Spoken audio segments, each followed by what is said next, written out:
എനിക്ക് വിശുദ്ധ ഖുർആനിൽ ഞാൻ എപ്പോഴും എൻ്റെ ഉള്ളിൽ ഒഴിച്ച് നടക്കുന്ന വരി ഇപ്പോഴും എനിക്ക് ഓർമ്മയുണ്ട്. ആ 20 വെറുതെ പറഞ്ഞിട്ടുള്ള വാക്കുകൾ ഇപ്പോഴും എനിക്ക് ഓർമ്മയുണ്ട്.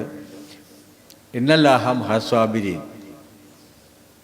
ക്ഷമിക്കുന്നവരുടെ കൂടെ മാത്രമേ അള്ളാഹു ഉണ്ടാവുള്ളൂ എന്ന്. നമ്മൾ പഠിക്കാത്ത, നമ്മൾ വെറുതെ വായിച്ചു പോയിട്ട് മാത്രമുള്ള, അതിനകത്തേക്ക് കയറി പോകാത്തൊരു പദമാണിത്, അല്ലേ? ക്ഷമ എന്ന് പറയുന്നതിന് ഒരുപാട് അർത്ഥങ്ങളുണ്ട്.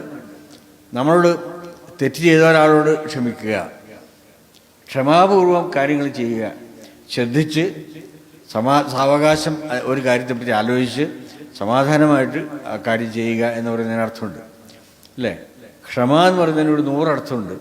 ആ 100 അർത്ഥവും ധ്വനിക്കുന്ന ഒരു മഹാവാക്യമാണ് ഇന്നല്ലാഹ മഹസ്വാബിരീൻ എന്നത്. ഞാൻ ഇപ്പോഴും അത് എൻ്റെ ജീവിത ലക്ഷ്യമായിട്ട് എൻ്റെ മനസ്സിൽ ആലേഖനം ചെയ്തിട്ടുള്ളൊരു വാക്കാണ്. ക്ഷമിക്കുക എന്നത്.